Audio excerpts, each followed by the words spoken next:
Także jeszcze raz dzień dobry. Ze mną jest Ersin Karabulut, autor komiksu Kroniki ze Stambułu, który jest historyczny z punktu widzenia Nagrody Kapuścińskiego, ponieważ jest to pierwszy w historii komiks nominowany do tej nagrody, który jest też od razu w finale. I to jest komiks, który jest autobiografią Ersina i w pewnym sensie biografią Turcji, tak bym powiedziała. Przeplata się w nim osobiste doświadczenie autora, ale to jest osobiste doświadczenie osoby, która żyje w państwie, które się bardzo zmienia i które w jakiś sposób dryfuje w kierunku coraz większego autorytaryzmu. Myślę, że to jest taka rzecz, która z polskimi czytelnikami może bardzo rezonować. I może na początek ten komiks się też zaczyna w taki sposób, że Ersin opowiadasz o tym, że wyobrażasz sobie małego siebie, u siebie w głowie, który patrzy twoimi oczami. Więc chciałam zapytać, co ten mały Ersin widzi dzisiaj?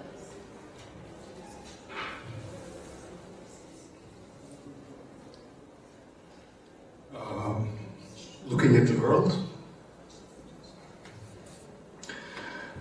I see fashion like politicians are using people's unhappiness everywhere in all the countries, starting from United States, Turkey, everywhere, like these stereotypical rightish totalitarian guys. They found a way of corrupting the state system, the government.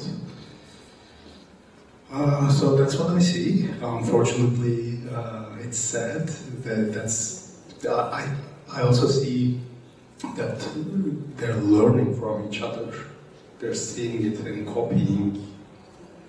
I mean, it was so funny when Donald Trump was in charge for the first time. He did exactly the same things Erdogan did. Like Erdogan met muhtars. Muhtar is like neighborhood leaders. I don't know how to say. And then Donald Trump met sheriffs, and then they said the same things. I think there's like a book of this, like a book they can learn from. It's frightening for me to see it everywhere, because if it was only in Turkey, I would just go away. But you have nowhere to go if you are not willing to fight against these people.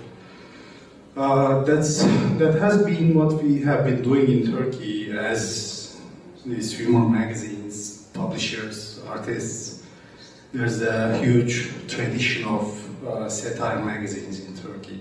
It's more than 150 years. Even before the foundation of modern Turkey during Ottoman years. So we just try to go on to this, but it's becoming tough every day. That's why I just wanted to convey my message and my experience through a trilogy of books to other people in the world. And it looks like people had connections with the story, they had empathy. That's why I'm here, I guess. Yeah, this is the way I see.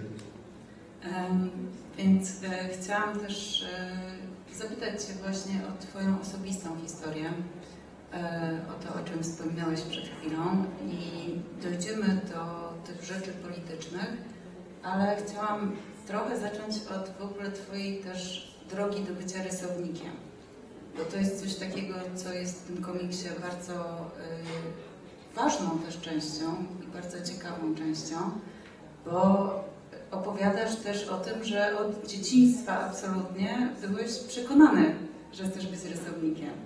To było coś, co Cię fascynowało, więc chciałam zapytać, co było takiego w tych komiksach?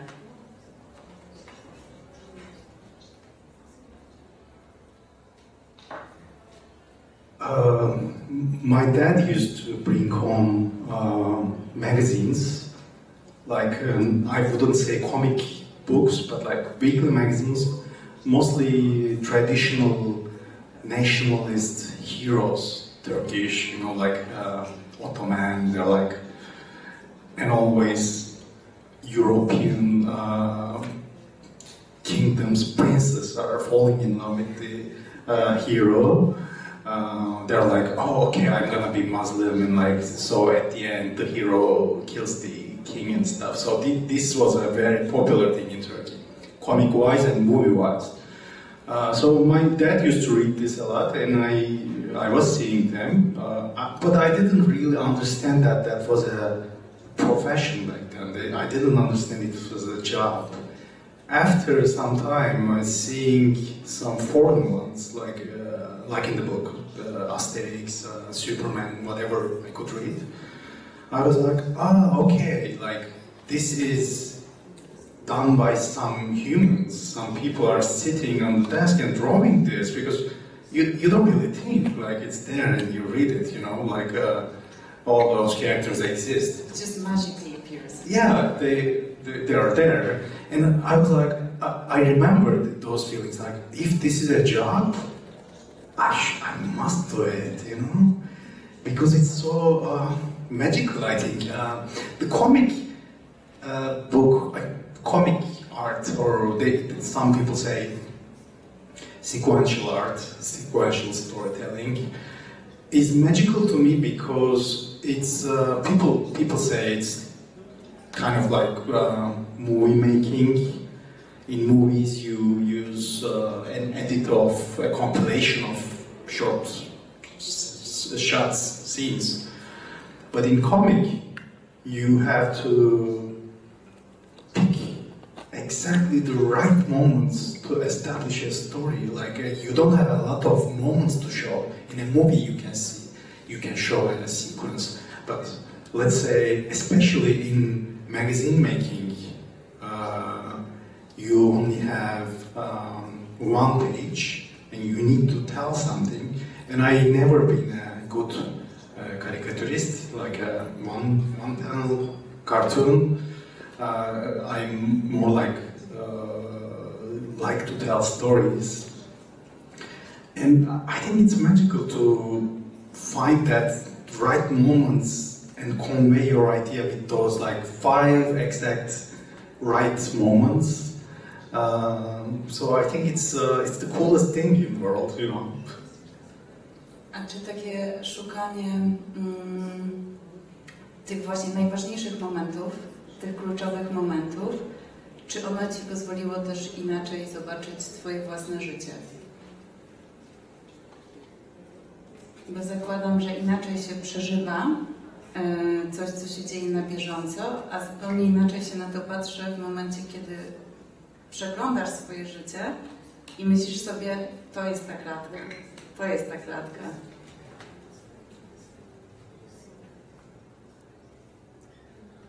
I don't know if I understood fully, completely, but it is a very different thing than like you shape it, you take the material, or for instance in this book it's an autobiography, it's my memories. I need to make them readable, understandable, because life is not like a story. Life is messy, complicated, so many things are happening. If you want to tell all your ideas, all your story, like it's not gonna fit, obviously. Also, it's you need to realize how people are reading this, where they're reading. Some people are reading just in the bus or wherever. So you need to grab their attention. I did an interview recently in a newspaper in Poland. Like it's, I think it's really the biggest sin in literature and any kind of art is to bore people. It's the most important thing. It needs to be readable and understandable and lovable, or hateable, but something to provoke, you know. That's that feels like a puzzle to me, and I try to do that. But the funny thing is, when I drove the memories, they become drawings in my mind. That's the not nice part of it. Maybe sometimes nice, but mostly like before these books, I told autobiographic short stories in Turkey in magazines for 20 years every week, but it was all one-page stories. And now I have lots of memories in drawings, like I'm seeing them like drawings. That's the tricky part. Jeśli Państwo pozwolą, ja się przerzucę jednak na zadawanie pytań po angielsku, bo już sama dostaję zamętu od tego. One dalej będą tłumaczone na polski. Sorry, I just said I'm going to switch to English. Just I think it makes us both confused. Yeah.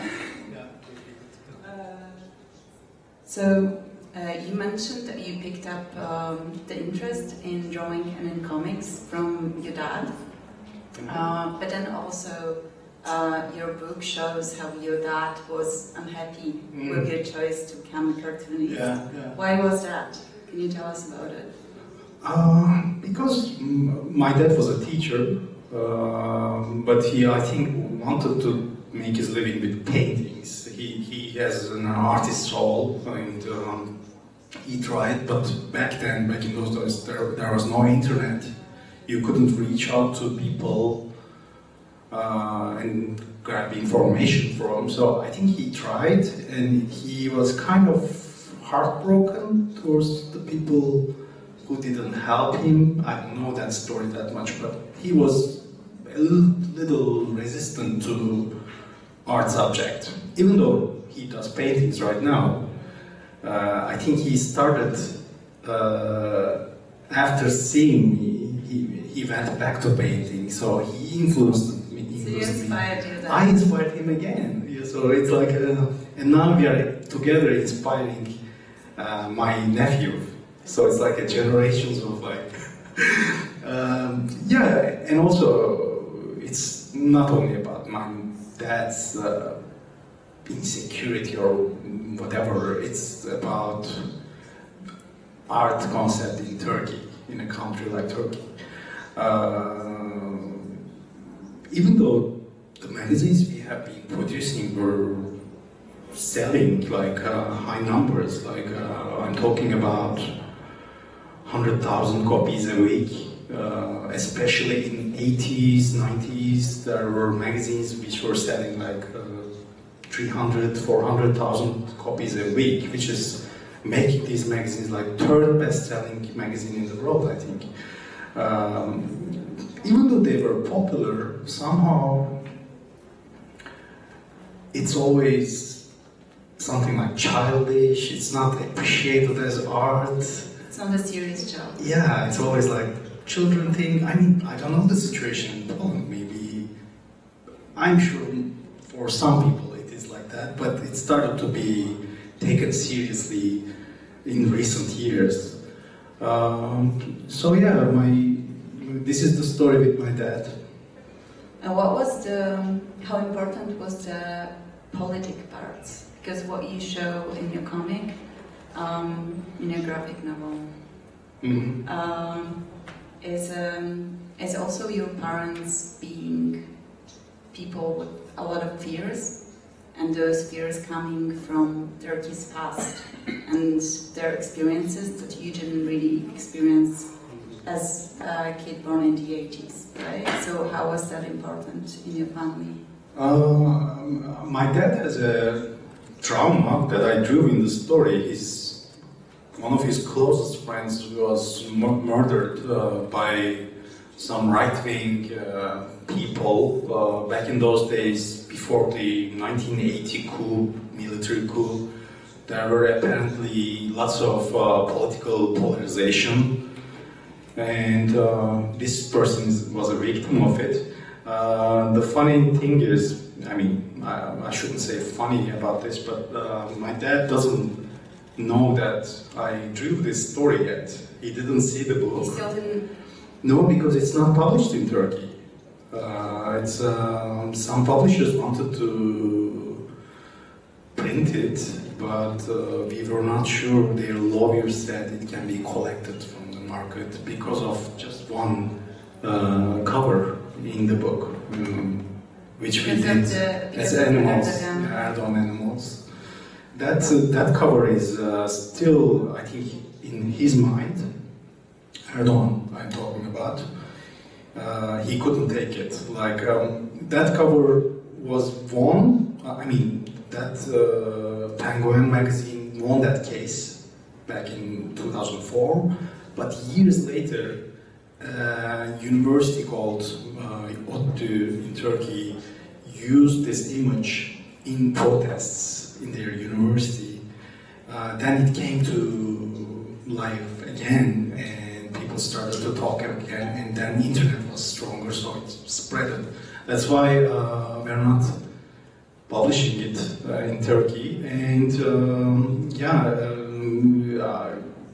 my poor dad doesn't know it. Like I drew this. I mean, I kind of told him. I said like, I asked questions.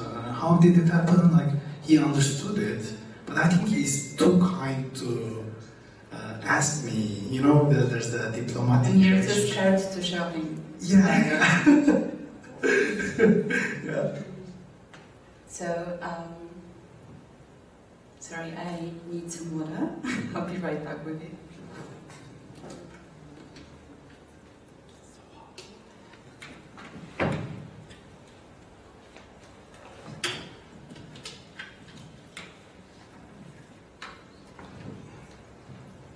So you already mentioned the Erdogan cover. It is one of the main stories in the book. It's a story of you becoming a part of a satirical magazine who started with drawing Erdogan as a cat, and then when he took offense, drawing him as various different animals. And the way you describe it in the Stambułu Chronicles, you were hesitant if you're doing the right thing, right? Why was that? I was scared. I'm still scared. I mean, doing this book, I was designing the story, and in the first early drafts, I did it like this. Okay, Erdogan sues the cartoonist, and we are standing against him and doing this cover in a heroic way. I wrote this. This was going to be the story, and I didn't feel comfortable with it. Because it wasn't true, you know, so I just wanted to tell how I felt. I was just a person who was into drawing cartoons, comics, and these magazines were the only platform I would find work. But in time, even though you don't start like that, you learn it. You learn that you just don't do it for fun, popularity, or whatever. You really have a mission. If you know these magazines in Turkey, you would understand it better. It's like they have a purpose. Anyway, wait for second book. Yeah, because we don't get the full story yet. It's just the beginning. It is though interesting for me that you didn't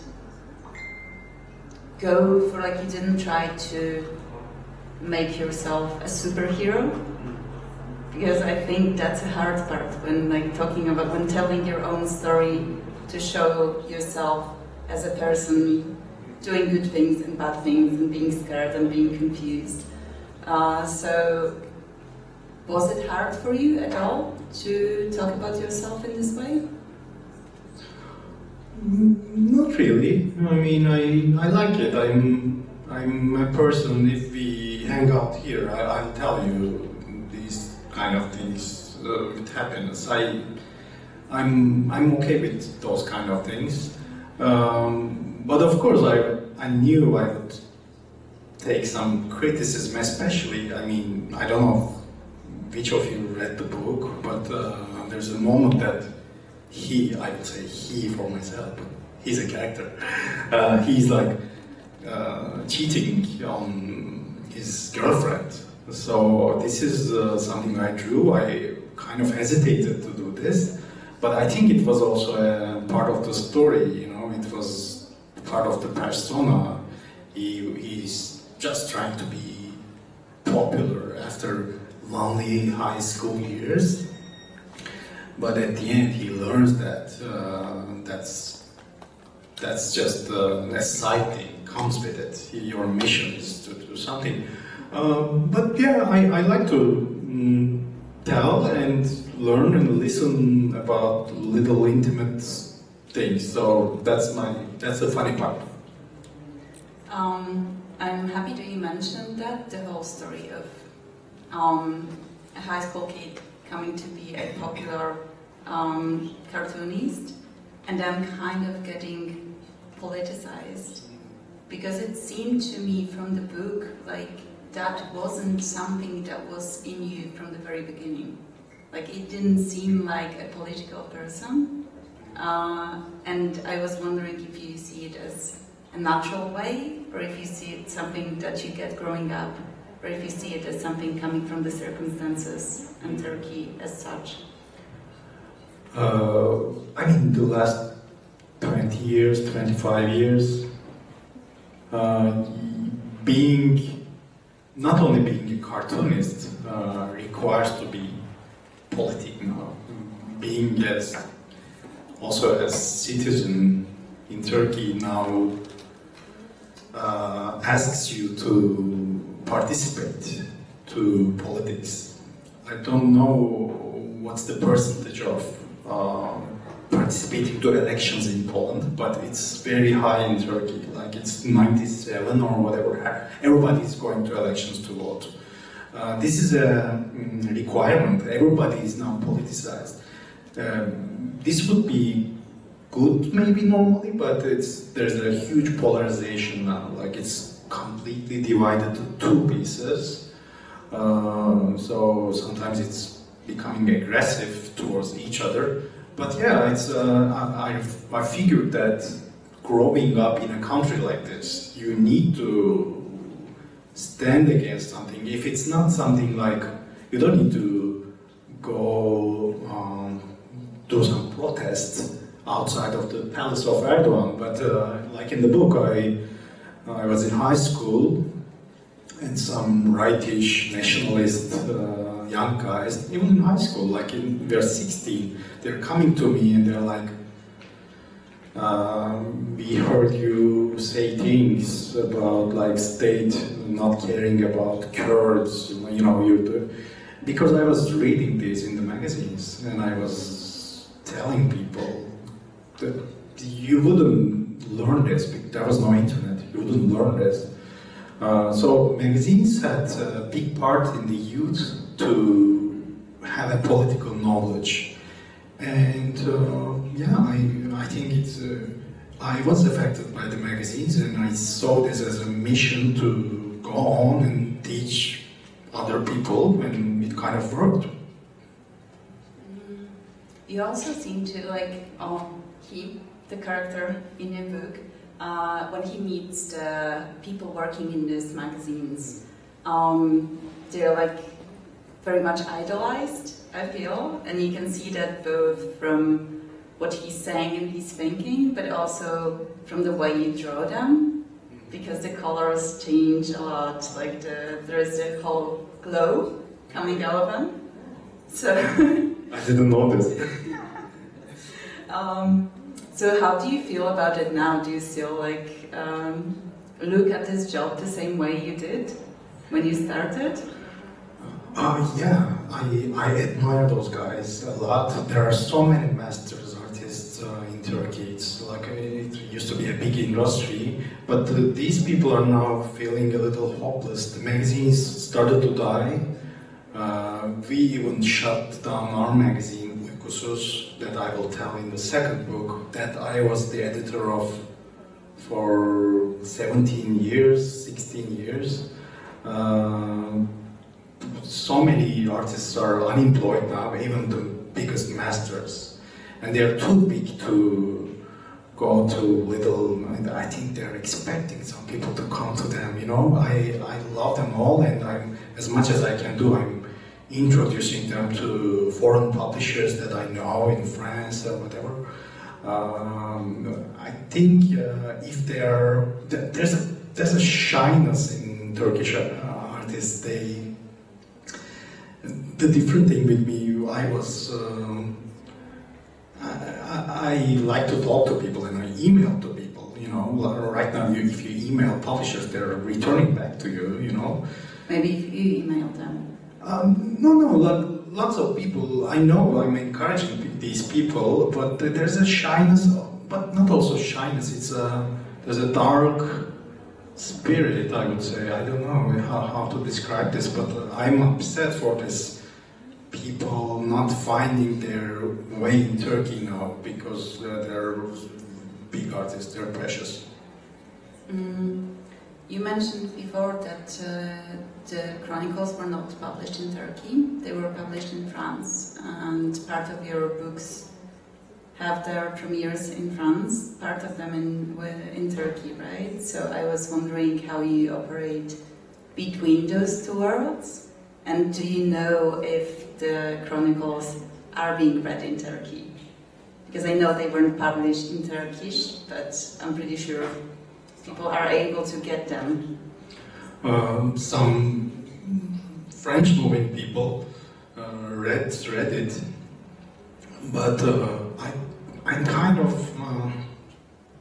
scared that it's gonna be known in Turkey. So I'm intentionally keeping it close to the chest because right now, especially, I mean, it's so hard to tell this, especially after this magazine we did for 16 years, 17 years, we have been cancelled, like, I mean, Erdogan sued us 3 times.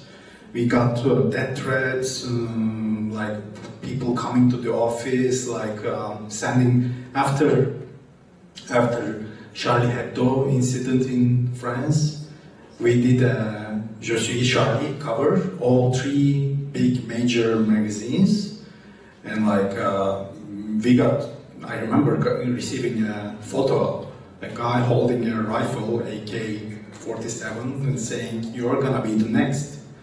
So we were always like, from the balcony, we were like, how to run? We were like, we can jump to this. I mean, it's sad to remember this because we were taking it really like an ordinary thing. We were like, okay, we can hold to this pipe.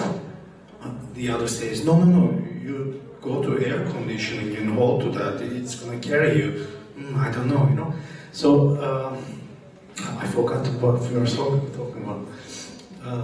I was asking you how it's perceived in Turkey, and you said you're still a bit afraid of it coming out. Yeah, because after the book came out in France, there was a lot of media, reportage and stuff, and in a French news channel, I gave an interview. After that, I got threats from Turkish people who are living in France, and there's this paranoia in Turkey, like you are working with foreign forces, you are being paid by, I mean, maybe you have it too, everybody has it. Yeah, we used to, I mean, we're still not in the perfect place, but we had our government changed. I mean, there's a new thing now, they call it,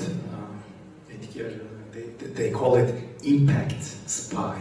Impact agent, impact spy. This is a new thing which is about to pass in Parliament. It's for this, like they are saying basically you don't belong to any organization, any terrorist group or anything, but just because you made an impact in favor of our enemies, you are a spy, you know? So it's like they made it a law, so they can accuse anybody. I mean, while doing the magazine covers in Uykusuz magazine, it's so funny. I mean, you shouldn't really care about the comments under the covers. Of course, you get used to it, but after some time, it becomes ridiculous, because I remember a cover I drew. I don't remember the cartoon, but the comment was like, I mean, so many comments, but one of them was, I know this person who drew this cover. He's being paid by Germany, and his mother is being paid by Israel. She's an Israel agent. And I'm thinking of my mother. Have you received the money? Unfortunately not. And I'm thinking of my mother, like cooking food, like she's a teacher too. She educated so many people, and you know what I mean? It's there's this huge paranoia. That's why we are keeping it away from Turkey for now. Yeah, we are like, I was laughing a moment ago, you're laughing, but also I feel like your book is actually showing how you slip into, day by day, year by year, into a situation that is abnormal and start treating it as if it was normal. Which exactly. I think Polish people can resonate with as well. Exactly, yeah. I know there was less than 2 months ago, there was local elections in Turkey, and Erdogan party lost for the first time in 20 years, I think. So, do you think that is going to change the way Turkey is? When you check these totalitarian countries, I would say, when a leader comes to this position, that powerful, it's really rare to get rid of them with elections. It's rare. Erdogan is really too powerful now. He has all the power. Yeah, he lost Istanbul and lots of cities, but I think he has a plan. I think he's not a healthy mind. He's obsessive. I would say many things, but this is recorded, so I won't say. But you can imagine. I think he must have a plan, because he's not a person to give the keys of the huge palace he did build for himself to the opposition and shake hands and go. So I think Turkey is going to have even more difficult times. And what can an artist do in those difficult times? I'm just trying to tell my story. This is what I can do. Warn people in my own way. Just like I was in the United States in a university as a guest teacher or whatever it is, and I was showing the covers we did against what actions of the state, like they did this and we did this, and they were shocked. They were shocked to what they did, also shocked to what we did against them. So this was what I was telling to them: participate to politics, to participate to this is inside life, because in a more comfortable country, I don't know how to say this, but I think young people think politics is a faraway thing from their lives, you know. But if you allow politics come towards you, it's gonna hold your neck. It's not a separate thing. It's not like, oh, I'm not interested in politics. It finds you. So this is what I'm trying to tell. Like, be careful. Hold your democracy. Don't trust any so-called good-speaking politician. They're gonna harm you. But I guess you know this too. I think we've landed a bit, at least. Okay, I'm gonna say with all the oxygen we have here, that was probably as long as I could hold this conversation. Czy ktoś z Państwa ma jakieś pytania, które chciałby zadać?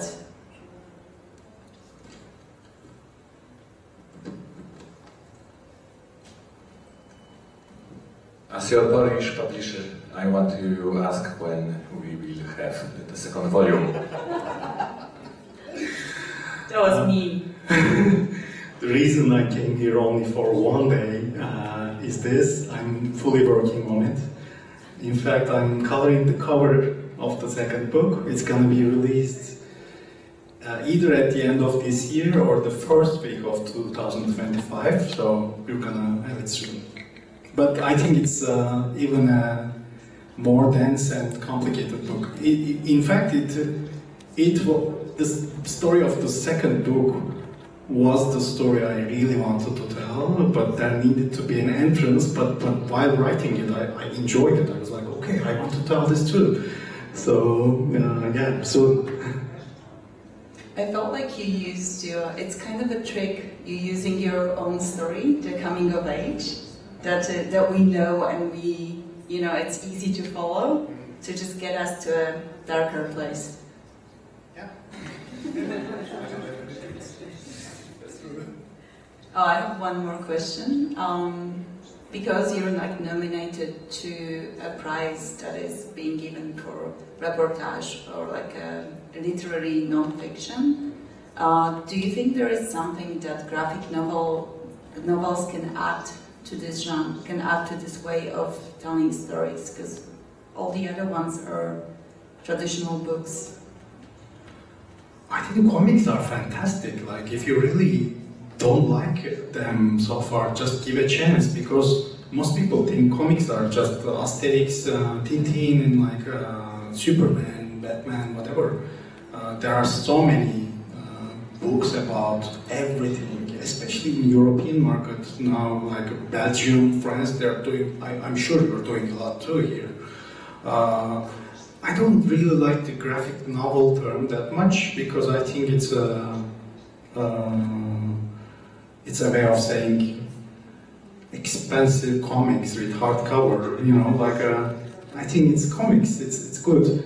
I think people are not saying comics to what they do, and they call it graphic novels to glorify it, but comics is already a perfect thing for me. I mean, comics, in fact, we have çizgi roman in Turkish, çizgi roman, line novel, drawing novel. I think it's describing it perfectly, but I'm so excited and happy that a comic book or a graphic novel is nominated. That's even if I don't win the prize, I won it, but just by doing a comic and it's here, just by being here, I consider myself I won. So I'm so happy with my book, myself, but also comic profession. We're also very happy to have you here. Czy ktoś jeszcze chciałby zadać jakieś pytania?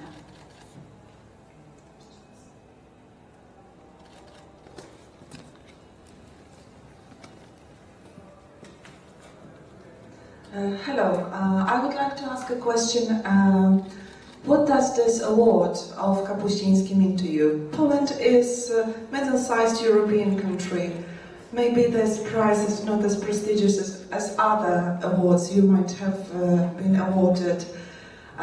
Do you read any Polish reportage? Do you read any Polish writers? Do you read Kapuściński?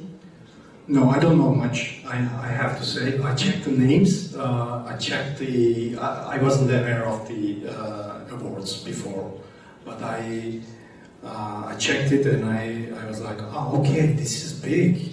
The only thing I knew about Poland is books are loved here, you love literature.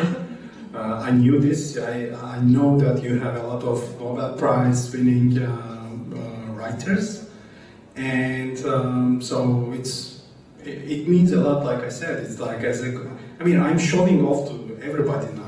I'm saying this, you should see it. I'm going to Poland, my comic book is nominated, and they're like, whoa! So it's a very big thing. You're in a palace. You're in the palace. Yeah. Look at What all the can I marble. ask for more? I would like to comment. So it means that you said, let's try, and it really works. So congratulations. Thank you, thank you. Dobrze, nie widzę więcej rąk. Proszę tam wszystkich głębokie oddychanie, picie wody, czytanie kronik ze Stambułu Ersina Karabuluta, które wydało w Polsce wydawnictwo Timow i Cisi Wspólnicy, a przetłumaczyła Ada Pewniarska. Bardzo Państwu dziękuję za wytrwałość i to już będzie na tyle wobec tego. Thank you.